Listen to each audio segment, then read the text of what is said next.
오늘은 일본 이야기를 좀 해보겠습니다. 어제 아베 현 총리가 무투표로 자민당 총재 연임에 성공을 하게 됐죠. 이에 따라서 임기는 3년 더 늘어나면서 큰일만 없다면은 2018년 9월까지 임기가 연장되게 됩니다. 우리 경제 입장에서는 당연히 앞으로 그렇다면은 지금 또 위기를 맞고 있는 아베노믹스가 어떤 방향으로 전개가 될지, 일본 경제는 또 어떻게 될지 여부일 텐데요. 여기에 대해서 자세하게 짚어보겠습니다. 한국경제신문 한상춘 논설위원 나오셨습니다. 어서 오세요. 네, 안녕하십니까? 네, 어제 이 선거에 대해서 좀 말씀을 해주시죠, 먼저. 앞서 하경민의께서 네. 자민당 총재 이렇게 당선됐다 하는데 일본은 내각제 아닙니까? 예. 별도 대통령 선거를 치르지 않고 내각제에서는 집권당의 총재가 자연스럽게 총리를 맡는다 이렇게 보시면 됐습니다. 그래서 원래 집권 2기의 임기가 이달 말로 이렇게 종료가 되죠. 네. 그래서 새롭게 뽑아야 되는데요. 별다른 일정이 예를 들어서 중의원 해산이라든가 이런 이 아베 총리도 중의원 해산 때문에 2012년 12월 달에 들어왔지 않습니까? 맞아요. 예. 그렇기 때문에 이런 중의원 해산과 같은 별도의 이렇게 특별한 일이 없으면 지금 말씀하신 대로 2018년 9월까지 임기가 3년 연장됐다 이렇게 보게 되는데요. 사실 그렇습니다. 우리나라도 이제 내년부터 총선하는데요. 네. 이렇게 무투표 당선되면 어떻게 좋겠습니까? 선거 비용도 안 되고. 그래서 그만큼 이제 방송 전에 하이커께서도 아베 총리가 대단하다 이런 말씀을 해주셨는데요. 역시 경쟁자 중에서 유일한 경쟁자가 전 자민당 사무국장 했던 네. 이분이 노다 세이코라는 사람인데요. 이게 20인 정도 추천을 거둬야 이게 경쟁전에 나설 수 있거든요. 예. 일본 내에 자민당 내에 얼마큼 분위기가 아베 총리로 몰려 있냐면 20인도 결국 추천을 못 받았습니다. 그래서 결과적으로 자진 사퇴하는 과정에서 1997년 하시모토 잘 아시겠죠? 우리나라 외환위기 당시에 일본 총리입니다. 여러 가지로 한국의 외환위기 극복을 위해서 일본의 어떤 통화수합이라든가 이런 절실한 상황에 우리나라를 도와주지 못했던. 그래서 아베 총리도 지금 한국에 대해서 여러 가지 갈등이 있지 않습니까? 네, 공교롭게도 그렇죠. 무투표 당선됐던 이런 때가 1997년 하시모토 총리인데요. 이 이후로 18년 만에 아베 총리가 무투표 당선됐다 이렇게 볼 때 했습니다. 결과적으로 보면 지금 아베 총리가 세 번째 이렇게 집권하는 거거든요. 네. 시청자 여러분이 굉장히 좀 의아하게 생각할 것입니다. 왜냐하면 이 2012년 중요한 해산 이후에 했는데 왜 세 번이냐 하는데요. 그 전에도 또 있었죠. 2006년 잠시 했습니다. 잠시 예. 1년 동안. 그래서 이번에 올해 10월부터 이렇게 아베 총리의 집권하게 되면 집권 3기가 된다 이렇게 부탁했습니다. 네, 본격적으로 또 경제적인 측면에서 그렇다면 앞으로는 우리가 어떤 점을 주목을 해봐야 할지 짚어볼 텐데 먼저 일본의 경기 상황과 관련해서 2분기 또 성장률 확정치가 발표가 됐었네요. 네, 미국은 이제 3번 발표죠. 네. 같은 분기의 성장률이 3번 발표지만 앞서도 그렇습니다. 우리가 이러한 미국 증시 문제를 할 때 하연커께서 별다른 요인이 없는데 지난 주말에 많이 떨어진 거에 대한 반등 성격으로 생각해달라. 저는 정확히 짚었다고 생각합니다. 네. 지금 미국이 이렇게 400포인트 가깝게 이렇게 오다 보니까 특별히 개선 요인이 없는데도 불구하고 자꾸 유럽 경제 성장률을 가지고 인과관계가 없는 거 가지고 집어넣는 성격이 있지 그렇죠. 않습니까? 예. 그래서 우리가 아침 방송을 통해서 이렇게 중심을 잡아가려고 노력하는 것은 바로 이런 측면 때문에 그렇다 이렇게 볼 때 있는데요. 일본은 마찬가지입니다. 어제 어떤 전문가들이 속보치, 확정치인데 이번에 발표한 게 확정치 아니겠습니까? 그렇죠. 확정치가 속보치 마이너스 정기비 연율 1.6% 대비해서 마이너스 1.2%니까 일본 경제가 좋다 이렇게 얘기하는데요. 성장률이 마이너스 국면입니다. 마이너스. 네, 여전히. 그래서 예. 아베 총리도 당선되고 그다음에 일본의 2분기 성장률 확정치도 올라갔다면 일본의 니케이 지수가 많이 올라가야 되는데요. 예. 어제 니케이 지수가 433포인트라서 어쩌거나 아베 총리 입장에서는 기분이 좀 안 좋았을 겁니다. 당신이 어려운 가운데 네. 이렇게 무투표 당선도 됐는데 일본의 증시가 상당 부분 좀 이렇게 반겨서 대폭적으로 좀 상승했으면 하는 바람인데 니케이 지수가 더 떨어지는 상황인데요. 그만큼 아베 총리에 대한 집권 3기 연장, 그다음에 일본의 경제 상황에 대해서 일본 국민들은 사실 좀 회의적 시각이 많다. 네. 또 일본 내에서는 아베 총리에 대해서 마냥 무투표 당선됐지만 환영할 만한 일은 아니다.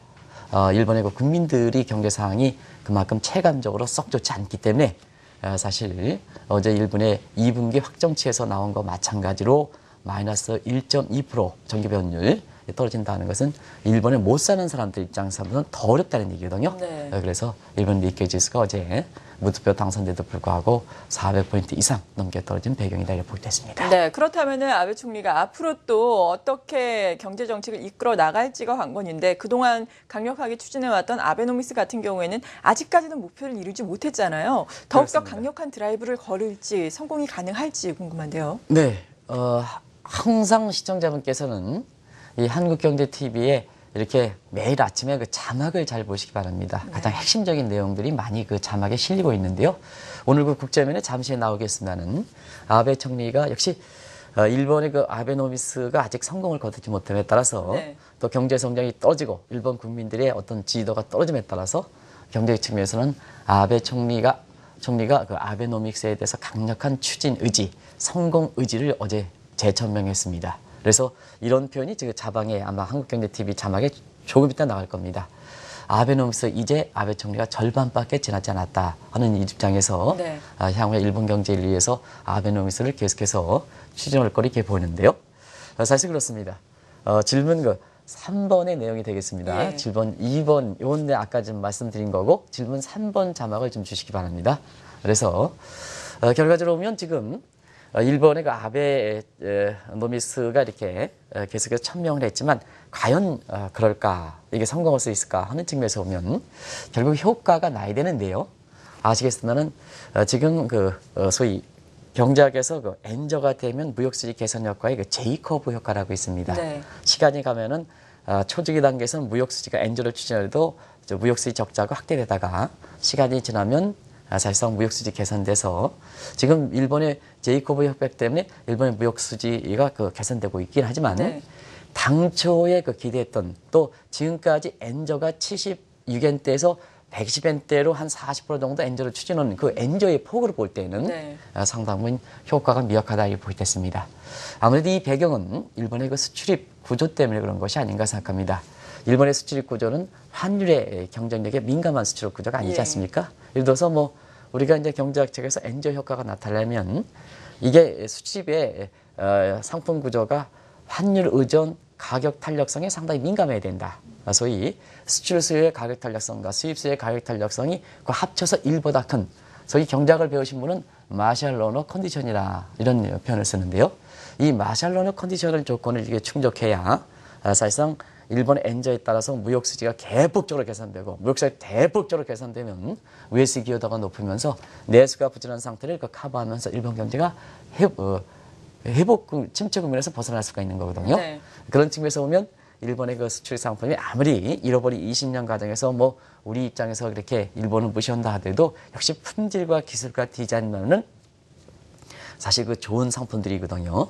그런 측면에서 보면 다른 신흥국보다도 자국통화 평가 절하의 효과가 대폭적으로 추진했는데도 불구하고 이렇게 효과가 나타나지 않고 집권 상기 들어서 어느 정도 성공 가능성을 점칠 수 있는, 왜냐 아베노미스가 2012년 12월 달에 추진한 점을 감안해 볼 때에는 지금 해수로는 만으로 3년째 접어들지 않습니까? 네. 그러면 성공 가능성에 대해서 어느 정도 평가받아야 할 시점인데요. 이제 절반밖에 지나서 집권상기에 다시 한번 추진하겠다 하는 입장을 재설명할 만큼 기대만큼 효과를 거두지 않은 것은 바로 그런 조건을 충족하지 않기 때문에 그렇다 이렇게 보겠습니다. 다시 말씀드리면 재천명 의지한다 하더라도 효과는 나겠느냐 하는 네. 측면에서는 이게 회의적 시각이 상당히 많다 이렇게 보겠습니다. 네, 아베노믹스를 강력하게 추진을 만약에 하더라도 효과는 그 이전처럼 좀 나기는 힘들 것 같고 강력하게 추진하기도 또 어려울 수 있겠다라고 말씀을 해주셨는데 사실 국민들의 입장에서도 이 엔화 약세가 가속화되니까 좀 삶이 팍팍해지는 국면이 없지 않아 있지 않겠습니까? 상당히 있는 것 같습니다. 예. 팍팍해진다는 표현이 제가 굉장히 피부적으로 와닿는 표현이 아닐까 생각하는데요. 네. 지금 엔달러 환율이 예를 들어서 정부가 발권력 동원해서 76, 78 정도에서 120엔대 이상 되면 수출 기업들은 과거에는 아베노믹스 추진하지 않을 땐 1달러에 이렇게 1달러 해외에서 수출했다 보면 거기에 과거에는 78엔 될 때는 엔화 베이스로 78엔 받지 않습니까? 네. 근데 정부가 인위적으로 그걸 올려서 120 한다면 똑같은 1달러 수출하면 120엔으로 해서 수출 기업들은 굉장히 좋죠. 예. 근데 일본 국민들과 수입업체를 보겠습니다. 똑같은 각도에서 자, 과거에는 1달러에 내가 에너지라든가 사용하기 위해서는 78엔만 되면 쓰는데 네. 정부가 개입을 위해서 120간 끌어올리다 보니까 자 지금 1달러짜리 수입업체가 일본 돈으로 보면 110엔을 넣어야 되는 입장이죠. 그렇죠. 예. 그런 측면에서 보면 정부의 그 인터벤션, 직접적인 개입 효과는 경제 주체별로 명확한 차이가 있다. 그래서 지금 아베노미스에 대해서 굉장히 일본 국민 입장에서 회의적 시각이 상당히 높은 것도 바로 그렇다 이렇게 볼 수 있습니다. 결과적으로 일본 수출 기업들은 특별 채산성이 높아서 이익이 증가할지 모르지만 일본 국민과 수입업체들은 상당히 지금 상태에서는 지금 말씀대로 팍팍해지는 이런 모습이거든요.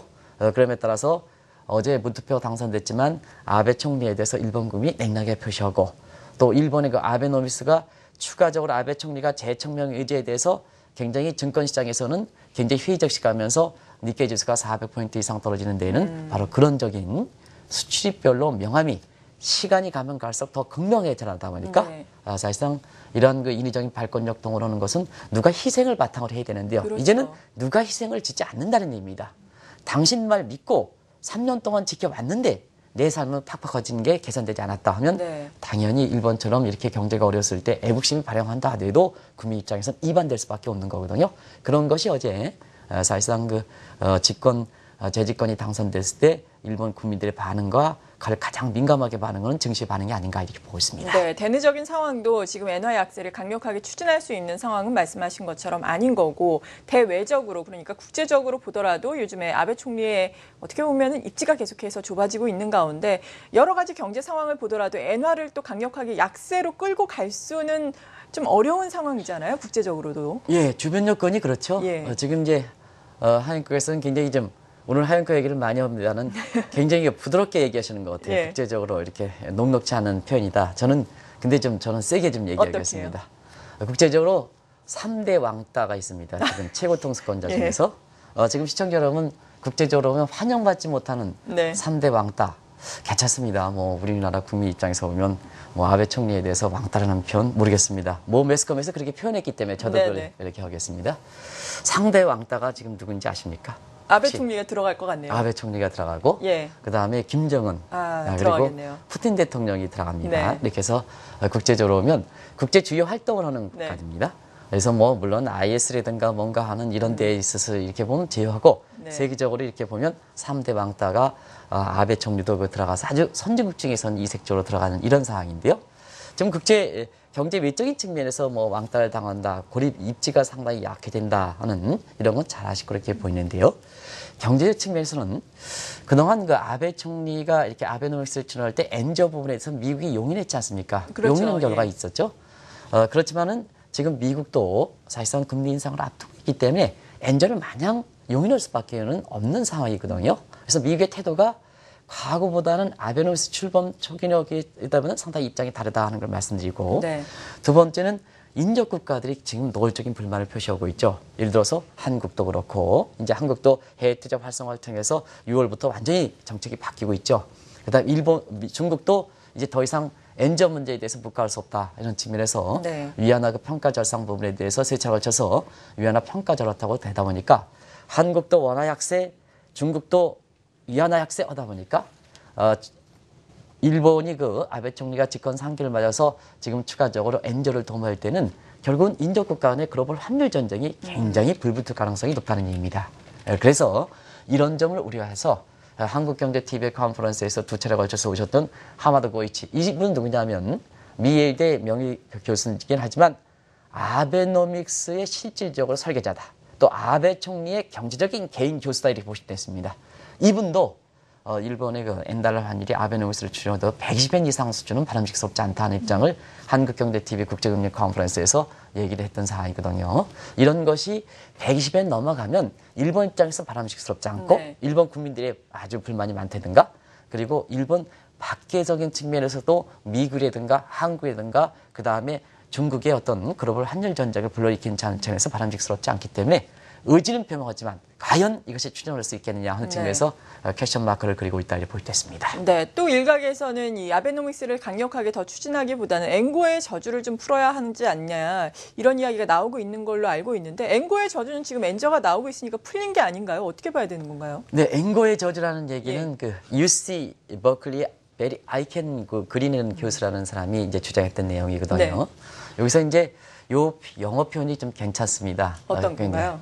우리가 보면 엔고의 저주하면 안전통화의 저주라는 표현을 쓰거든요. 예. 그래서 cause 보통 뭐뭐의 하면 of the safe haven 이렇게 표시해야 되는데요. 메리 아이켄그리는 cause under the safe haven, under라는 표현입니다. 안전통화에 짓눌려서 under, 젖눌려서 cause 죽은 시체가 된다 하는 네. 이런 표현이거든요. 이게 아주 영어에서는 굉장히 재미난 표현입니다. 그러면 자 안전통화, 엔화가 안전통화라고 이렇게 불러일으킨다는데요. 일본은 사실상 잃어버린 20년 과정에서 경제가 풀리지 않은 상태에서 오면 민간의 어떤 자본이 상당히 자산이 많기 때문에 경제가 어려울수록 엔화가 오히려 강세가 되는 소위 안전통화로 부각되는 측면이 있었죠.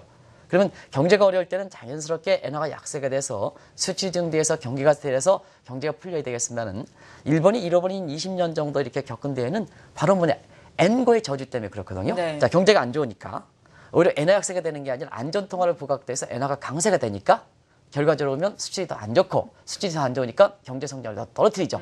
그래서 이게 여기 이제 그 화살표들은 나오고 있습니다는 이게 엔고의 저주다 이렇게 보시면 되는데요. 네. 최근에 보면 어떤 상황이냐. 2분기 성장률이 마이너스 1.2% 경제가 떨어지다 보니까 예. 일본의 그 엔달러 환율이 한때 6월에 125원 가던 것이 지금 118엔, 119엔대로 오히려 네, 엔화 강세가 되지 119, 않습니까? 예. 그러다 보니까 결과적으로는 아베노미스의 효과가 이렇게 사실 기대만큼 되지 않으면 소위 요요 현상 때문에 정책적으로 끌어올린 것은 다시 되돌아가지 않느냐. 이런 측면 하나. 두 번째는 경제가 어려우면 일본의 그 아베노미 엔화가 안전통화로 부각하면서 거꾸로 엔저가 되는 게 아니라 엔화가 강세되니까 결과적으로 보면 오히려 아베노미스를 추진하기보다는 집권 상기에는 엔고의 저주를 푸는 것이 더 일본 경제에서 좋다 하는 이런 입장을 이렇게 우려하는 소리가 나오는 것이 아닌가 이렇게 보고 있습니다. 네, 어제 같은 경우에도 일본 현지에서도 추가적으로 엔저라든지 기존의 엔저로 인해서 강력했던 니케이 지수의 강세가 오기는 힘들 것이다라는 전망이 이렇게 아베가 자민당 총재 연임에 성공했다라는 소식이 들렸음에도 불구하고 나왔다고 하는데 그렇다면 앞으로 정책은 어떻게 끌고 나가야 될까요? 자, 오늘 그 한국경제TV의 자막에서 아베노미스가 절반 뽑지 않았다. 그러면 절반이 뭘까? 판단 기준이 있어야 됩니다. 예. 그런 측면에서는 아베노미스는 엔저를 통해서 일본 경제 살리는 게 아니라 세 가지 축을 갖고 있다. 화살촉을 갖고 있다. 그런 측면을 보셔야 되거든요. 그래서 발권력 동원해서 돈을 풀어서 금융 완화해서 엔화를 약세하는 이런 근육의 첫 번째 축, 화살촉. 그다음에 이것을 바탕으로 해서 성장 기반 축을 구축하는 것이 두 번째 축. 그다음에 세 번째는 경제를 좀 회복시켜서 지금 일본의 국가 채무가 굉장히 안 좋습니다. 아마 집권 상기에는 굉장히 이 일본의 국가 채무 문제가 굉장히 중요할 것 같습니다. 네. 그래서 GDP 대비해서 지금 250%까지 세계에서 최고 수준으로 이렇게 국가 채무가 재정 사정이 안 좋은데요. 이걸 개선시키는 문제, 이 세 가지 축이거든요. 그러면 아베 총리가 어제 절반밖에 되지 않았다 하는 측면인 결국은 앞으로 아베노미스를 계속해서 추진하겠다 하는데요. 첫 번째 축에 해당되는 이렇게 금융 완화, 추가적인 엔저 도모 이것을 이미 지나갔다는 얘기입니다. 네. 그 단계는. 그래서 두 번째 축의 성장 기반을 확보하고 그다음에 성장을 회복해서 재정의 건전화 세 번째 축으로 간다는 얘기거든요. 그거를 좀 잘 보시기 바랍니다. 어떤 분 같은 경우에는 이게 아베노미스가 금융 완화 첫 번째 축, 그다음에 성장 기반을 구축하는 두 번째 축, 그다음에 재정 건전화를 시키는 세 번째 축을 모른다면 많은 사람들이 아베노미스는 엔저를 추진해서 일본 경기 회복한다 하면 자, 아베 총리가 어제 재집권에 성공하면서 절반밖에 안 했다. 앞으로 아베노미스를 계속해서 추진하다 하면 이렇게 해석들을 하십니다. 어떻게 하냐. 자, 지금까지 엔저 도매에서 경기 회복이 안 됐다. 오케이. 그러면 강력하게 재추명한다. 재추명하면 추가적으로 엔저를 도모하지 않느냐. 그러면 뭐냐. 엔달러 환율이 130엔, 140엔 간다. 이런 쪽의 해석들이 가능하다는 얘기거든요. 그런 측면에서 보면 왜 절반밖에 안 했는데도 불구하고 아베노미스를 추진하냐 하면 금융 완화 첫 번째 축은 지났다. 그러면 두 번째 축에 지금 성장 기반을 하는데요. 수출 기업들이 발생했던 특별 이득을 일본 국민 호주머니 사정으로 그다음 임금 증대라든가 배당 증대를 통해서 일본 국민의 호주머니 사정을 개선시킨다. 이게 역바세널 협정이라는 네. 얘기입니다. 요걸 그 노사정 합의에 의해서 일본의 그 수출 기업들이 특별적으로 이득을 발생했으니까 이걸 좀 일본 국민에 넘겨줘라. 희생을 했던 일본 국민에 넘겨줘라.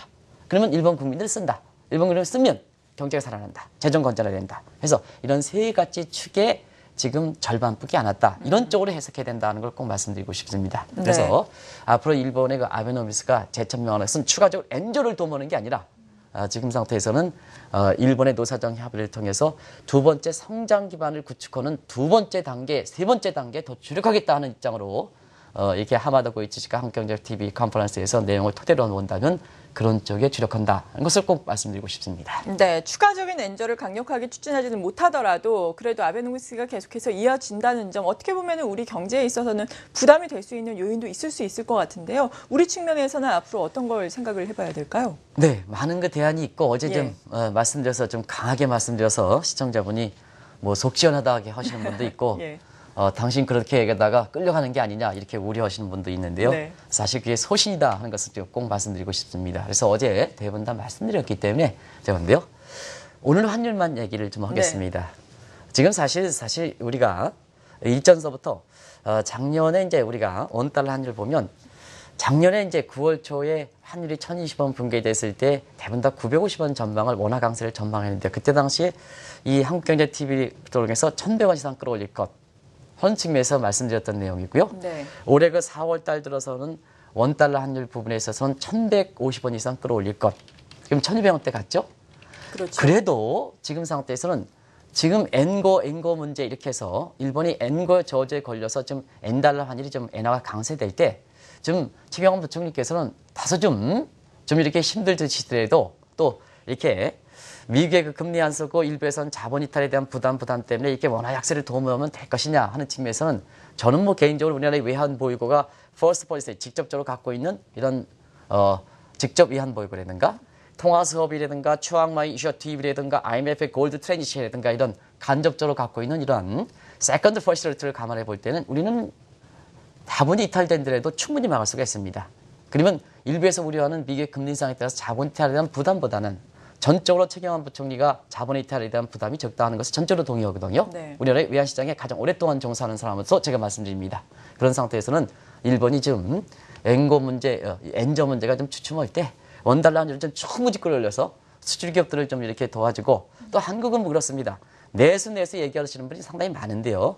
내수라는 것은 우리 선진국 입장에서는 경제의 그 상징 효과가 크지만 한국은 아직도 수출 비중 여부와 관계없이 그래도 수출이 살아나야 왜냐 대부분 다 우리나라의 대기업들 계서 경제에서 훨씬 많이 얘기는 백워드 포워드 전후방 관련 효과니 가장 큰 것이 그 대기업이거든요. 네. 그래서 지금은 경기 부양 효과가 큰 것이 바로 이런 그 수출 기업들이 주가 되기 때문에 한국에서 지금 여야 간의 갈등 국회 입법 안 되고 금리가 아주 낮은 상태에서 오면 그래도 수출마저 이렇게 끌어올리는 게 좋다 이렇게 보여지거든요. 그래서 환율을 좀 충분히 끌어올립사 하는 것을 좀 말씀드리고 싶습니다. 네, 한국경제신문의 한상춘 논설위원이었습니다. 감사합니다.